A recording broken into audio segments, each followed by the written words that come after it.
Thanks very much, Kate. Really appreciate that.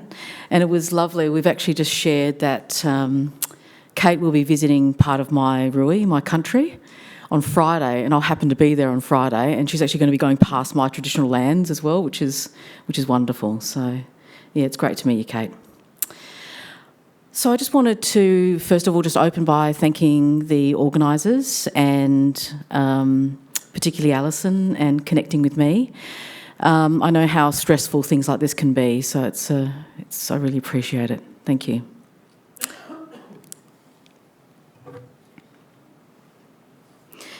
So first of all, I'd also like to honour the Kaurna people, and as Kate said, I'm a descendant of the Ngarrindjeri people, and the photo that I share is from Ngarrindjeri Yalawai Rui. That is Ngarrindjeri Sea Country, and it's also called Dapang, and Dapang is the area that Kate will be driving past and on a boat past on Friday. I share this today because I'll be weaving together Ngarrindjeri and other First Nations concepts with systems thinking, learning and co-design with those with lived experience, learnings from the natural world, and teachings that underpin mindfulness meditation practices, drawing from my teaching practice. So I studied with two American teachers. One is Jack Cornfield and the other one is Tara Brach, that people might have heard of. And they in particular, whilst it was a secular training, it's in the Theravadan Buddhist tradition. The reason why I'll be weaving these together for you today is that it is underpinning my approach to understanding disadvantage and how we might walk alongside those that are experiencing it to create positive change and, of course, to be our best selves as we do that. Like most of the images, so much of what all of us do is in complex systems. Most of my career has been in health or social service systems. These are made of many elements in relationship that serve a functional purpose. Sometimes these are intentionally constructed and other times they are not. Sometimes their function seems to be very different from what we think it is. They can be unpredictable, resilient to change, and very difficult to control. Despite many people's best efforts, they don't always heal.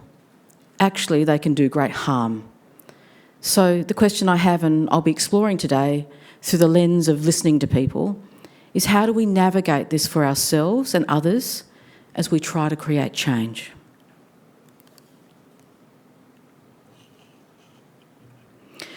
I think one of the most important steps is seeing ourselves and others as fundamentally whole and interconnected. The social and emotional wellbeing wheel is an ecological collectivist view of self, and it sees all these dimensions as interrelated. And as we grow these, we are growing our own wellbeing. Whilst this was developed by and with Aboriginal and Torres Strait Islander peoples, I think it can be a useful approach for human beings in general.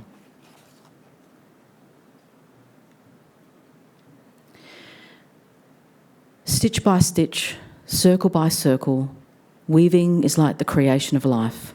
All things are connected.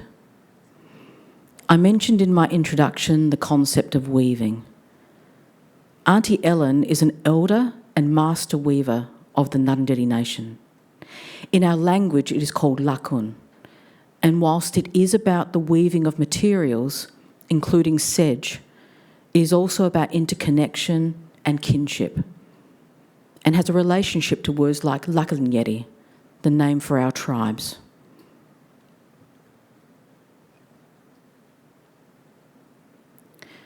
Similarly, Uncle Tom, elder and leader of the Ngarrindjeri Nation, spoke about the lack of separation between land, people and well-being. The land and water is a living body. We are the Ngarrindjeri people, are part of its existence. The land and waters must be healthy for Ngarrindjeri people to be healthy. And I think even more so, Uncle Tom, if he was here, he would be concerned about what was happening in things like the algal bloom because of its impact on the broader body of our nation.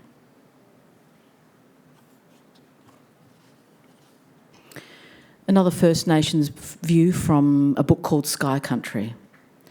If we value the relationships between things, then everything is vital to everything else, with no human, animal, plant or object being more important than another.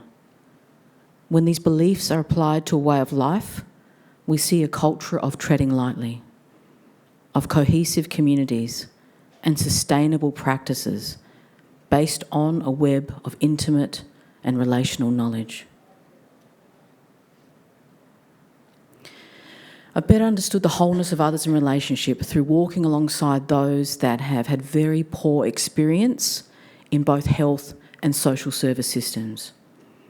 And I have been lucky that they have been willing to share their lived experience in order to make these things better.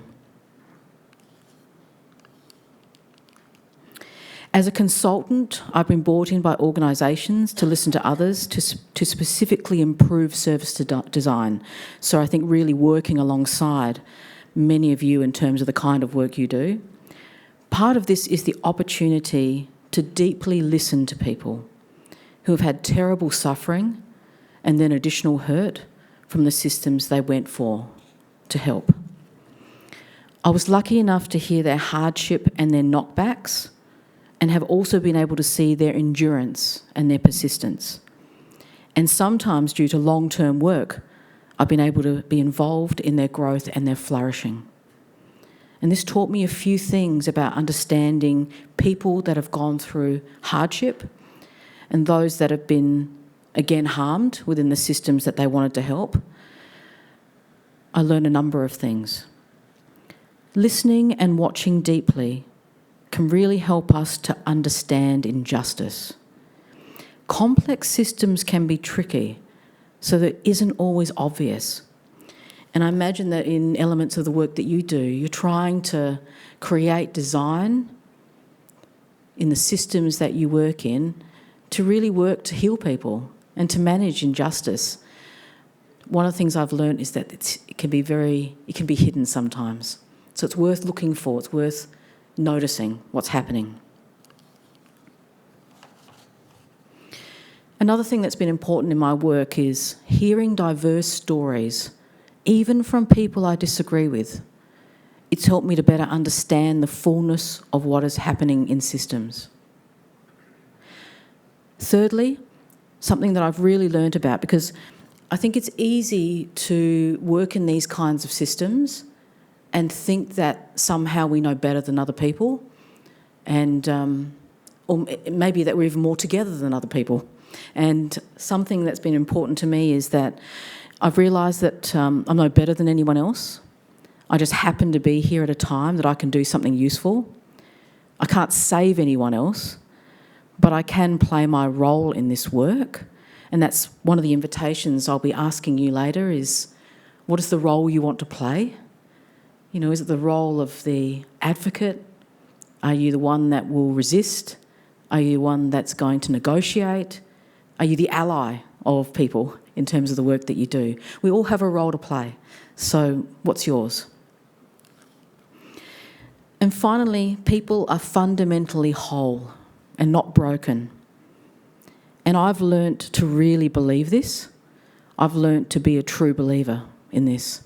And it's through being able to be a true believer that I've really been able to support people, because everything that I do with other people, you're a cheerleader for them. You're actually at the sidelines waiting for them to fly, and they do. You know, they do if we expect that to happen, and they do. I've particularly experienced this in working in the child protection system.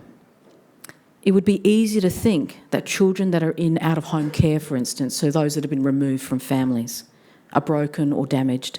And I remember a worker saying that to me about 30 years ago, that he had felt that, and it stuck with me because there was something about how that person had given up on the possibilities for young people.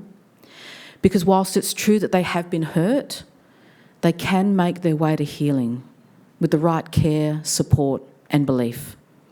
And I love the idea of them being a hero in their own journey. So you might have heard that Joseph Campbell works around the hero myth. And the hero is a wonderful thing. So when I think about young people, particularly that have gone through a lot of hardship, we can walk alongside them as their band. We can be part of their troupe. We can bring our own kinds of skills and superpowers alongside them as they go on that journey towards finding their way home, to life, to culture, and whatever it is. But in the end, and if we draw upon stories like Lord of the Rings and Harry Potter, etc., they are the ones that have to do the journey. And so whether we're the gnome or the elf or the dwarf or the magical horse or whatever it is that we are, we're alongside them, and being able to walk with them. Because we believe and we know that they're the ones that are going to change things. So that's the kind of attitude that I bring to when I walk alongside people. Of course, as I know you understand from your own work, this is not easy. In addition to listening to painful stories, and that's been part of my gift, is that I've been given opportunities to listen to pain and to find ways with people to fix things and to make things better. It's heartbreaking and it's frustrating. But also, and I imagine for you this can be a bit like this for your work too, we also face challenges as we try to change the systems in which we operate in. Not only are these complex systems constantly changing as we try to change things in them, they can be unpredictable, they can be resilient to change, snapping back for many reasons. And this can be really, really tough. And I've been on both sides. So I've been both a public servant and on the other side. So it's good to work all over the place to understand the dynamics of things. But, you do get to a place sometimes when you're trying to do this work where you go, why don't they get it? Can't you see, that these things are happening? When you say you don't have money, I just saw you put money somewhere else. It's not that you don't have money, but you made a choice. So there's lots of frustrations that can come up in this work as we try to walk beside people in this complexity. So what are some of the things that kind of help me, in addition to really following in the footsteps of my own people and my own nation? I've also found systems thinking, and particularly a person called Donella Meadows, very, very helpful. And finally, one of the things I wanted to mention was, and I really want to welcome people if you want to ask any questions. Actually, can I check, are there any First Nations people here today? Or anyone that, any Aboriginal or Torres Strait Islander people? Okay. I just really want to welcome you when we do our Q&A to feel comfortable to ask any questions, and I'll do my best just to feel safe about that, okay? I really want to support people to better understand, so feel happy and comfortable to do that. But one of the things I wanted to talk about in that is, and one of the things I've learned as a person that's gone through my own hardships, with a difficult upbringing early on, and then seeing my mum kind of, fully give up alcohol, became a lesbian at a time when that was very uncool to be able to do that, and also run be a CEO for an ACO for 30 years. So from hardship to seeing that, and people like Uncle Moogie Sumner, who are amazing elders, particularly in South Australia, but also known outside of South Australia. By learning and having to live all of that, you have to hold hope and despair equally, because as I see that hope and I see that potential and possibility, and because of all those things have become now a middle-class Aboriginal person, that's doing quite well, but also knowing that still we have some of the highest removal rates of children from our families. And of course, people would know that we had a referendum that didn't go through. So you're sort of holding that hope and despair at the same time, and you're doing that as you see the complexity of the system.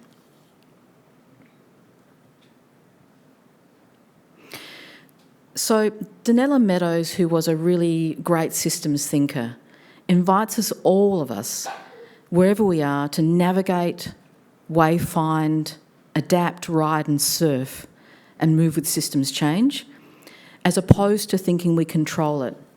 Actually, we're in a space where we have to adapt to the way that looks for us in order to create change and not to stay in the place of despair.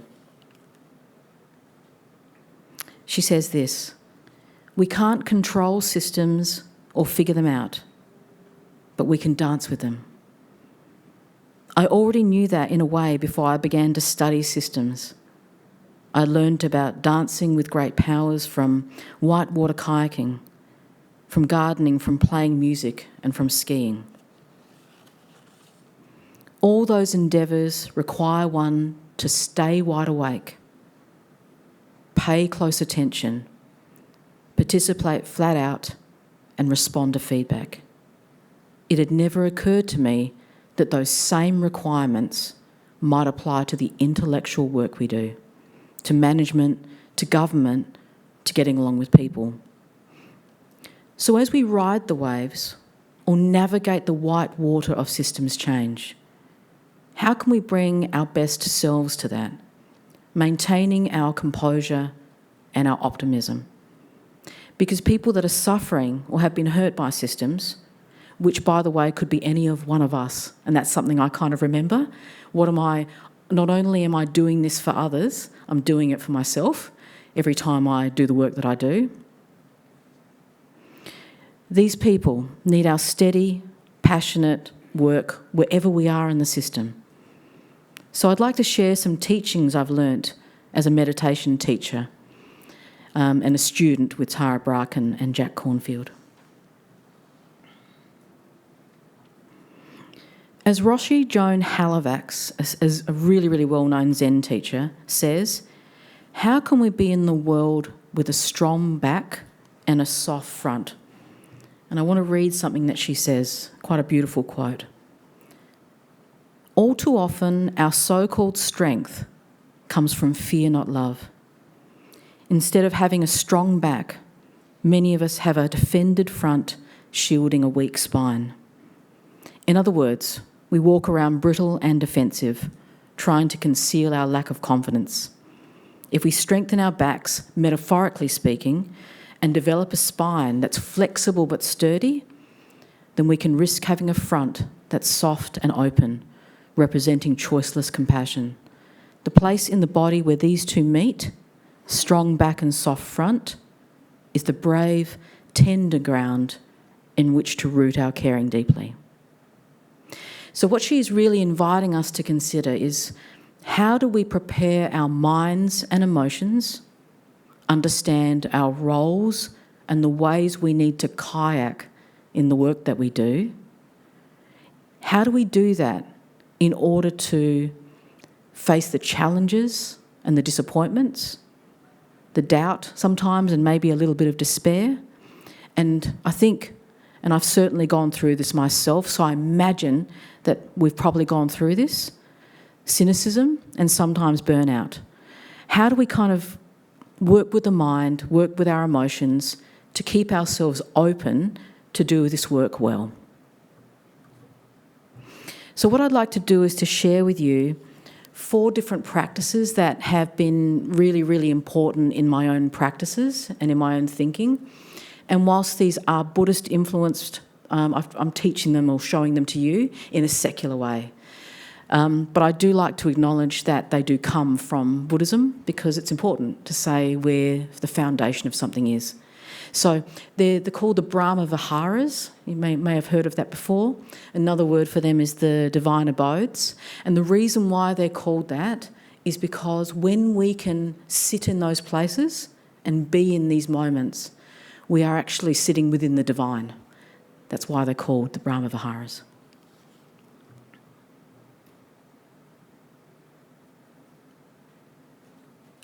So the first one I'd like to talk about is goodwill or loving kindness, or also another way to call it is unconditional friendliness. The ancient term for that is metta. It's the wish for true happiness towards yourself and others. So you really are seeing and wanting to meet our own experiences, but also the experiences of others, including those that have been through tough times, with real goodwill and happiness. The next two are applications of goodwill. So the first one, and I want to spend a little bit more time on this one, is compassion, or Kaurna. And it's what good feels when it encounters hurt and harm. It wants the suffering to stop. So I just wanted to have a quick chat about this, particularly for us of those that have to meet with people, speak with people, have to work at times with difficult circumstances, just really to distinguish things. So we often talk about compassion and empathy in the same breath, but I want to distinguish the differences here. So this was actually a study that was done many, many years ago. It was done with a range of different experienced meditators, one of which was a French Buddhist called Mathieu Ricard. He was a French biologist that joined the Tibetan tradition, basically. And so he had kind of, I think it's brain scans done, and he was asked to experience two things. The first, to be feeling like he would see a series of photos. The first was to actually go through the experience of empathy. So in other words, to sit inside the pain of other people. So there was lots of horrible photos coming up as he was getting his brain scanned, and he had to feel into the pain of other people. And then the second part of the research that was done was where he experienced compassion. And compassion was when he saw the suffering of people and he wanted to meet that with goodwill and kindness.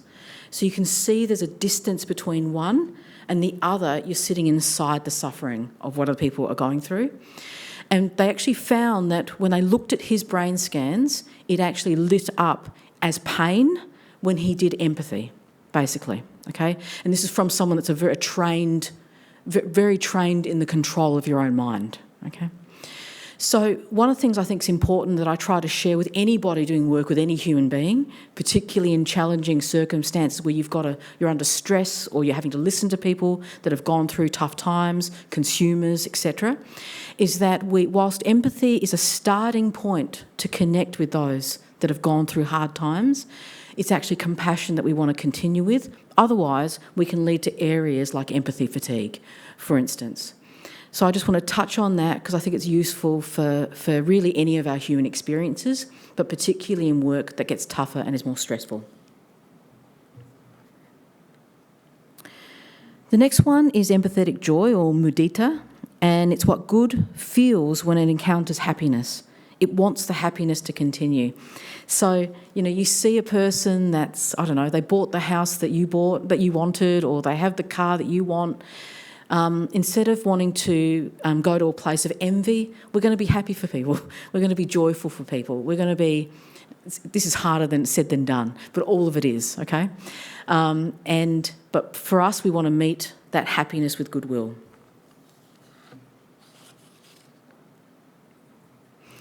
And finally, and this one is one of the most important ones because it balances everything else, and that is equanimity, or upekkha. It's an aid and a check for the other three.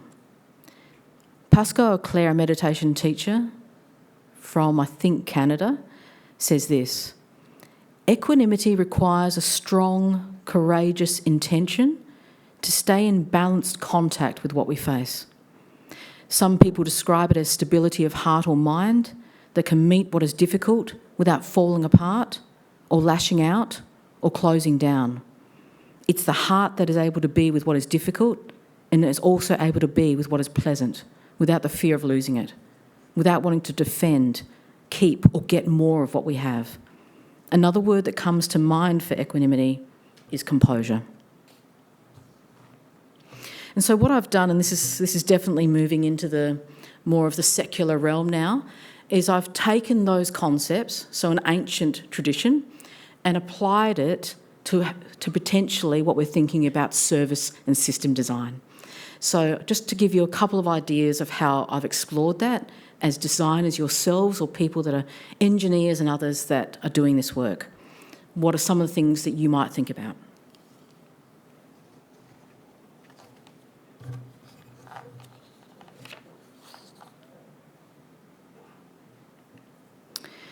So as individuals, we have goodwill and unconditional friendliness. In a service and system context, we're not wanting to create systems and environments that are welcoming, respond, and are honest and are kind. In terms of compassion, we want to meet hurt with goodwill. We want to create services and systems that create responses that minimise the telling of story for something and instead invite the telling of story in ways a person wants to tell it and they can tell it in an authentic way. And I know that storytelling is a key part of a physical design. So how do we encourage the consumers of health, etc., to be able to share stories that are healing but create spaces of healing too? Empathetic joy, we want to meet happiness with goodwill. These are systems that create spaces to enjoy every win, however small, for all involved, where this is seen as real and authentic.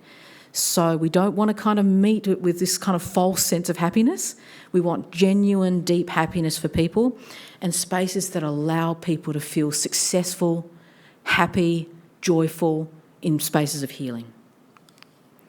And finally, and I think this is one of the most important ones, and that is equanimity, staying balanced with whatever comes, as I said before. But for this one, this is really, really important, and I really invite you, as you go back into your systemic work, to think about this. We want to be in systems that are aware of themselves, that know what they're doing to people and to other beings. And in particular, we want to know when they're wavering from their intended goal. And I want to give a couple of examples. I know that we're going to be going into questions pretty soon, but just a couple of examples that you might want to explore and check it out as design work that I've been involved in. So two different, very, very different co-design processes. On the left-hand side was co-design with the Child and Family Support System in South Australia. This involves speaking to and engaging with and designing with people with lived experience, and about 1,000 people. Now, some of those numbers are repeated, but over a number of months, we met with people over and over again and talked about the design work. And what this has done is worked with a lot of different parts of the system of child and family support, and I've been really lucky to have been involved long-term with that. So that was in 2019, and I'm still invited into it. So I know that whilst nothing's perfect and things change, systems change, the flow of the white water changes direction sometimes, fundamentally they're moving towards a similar direction. So I know they're not out of complete misalignment with the original, okay? So that's what we're looking for. Are people aligning? When we go into a goal and we want to create a centre of healing, is that what it is? Is that what we're actually creating? The one on the right-hand side was one of the most in-depth co-design processes I've been in. It's the purest version of it I've ever seen. 18 months of spending time with sole parents and older women, about 40 of our co-design team. Over 18 months, Wyatt brought us in initially just to look at their grants program. All of the people came back saying they wanted improved service navigation. And so Wyatt said, okay, we're going to design that with the money we've got, we're going to put into it. And we did it. We designed it. We did it in a way where we designed it really closely with people with lived experience. We then tested it very gently in the real world, so exposed it to certain forces to see where the alignment, misalignment occurs, because as many of you would know, there's so many external pressures that can work on something. We tested it, we fixed that again and did bits and pieces with people with lived experience, and then we went out again into the real world. And now we have a program that's run through 5 different organisations who are all part of the co-design team, so we all aligned with the values and goals of it. They now have peer workers, which was always going to be in the model, and I know that they're constantly having to find their way, that pushing that little... rowing back to the right direction as they're doing that work, but they're doing it together and collectively, which allows that to be stronger in that system. So I know I have to end now, so I just wanted to say a couple of things before I close and really just invite you to consider things. So just in summary, we talk about social disadvantage, but what I'm talking about is what it means to be human, and how do we as human beings that are flawed, that make mistakes, that aren't perfect, how do we walk alongside genuinely with others, truly believing in them to create great systems and services? Okay, that's what I'm talking about. And I wanted to really invite you to consider a few things. How will you work with wholeness in relationship with others, particularly those that you're working for or with? What is the role or roles you want to play? The negotiator, the advocate, the wayfinder? What is it that you want to play? How will you work with difference and diversity? And how will you ride the waves of systemic change, even when we feel like we want to be cynical at times? Okay? How do we stay wide awake, pay close attention, participate flat out, and respond to feedback? Thanks very much, everyone. Yeah.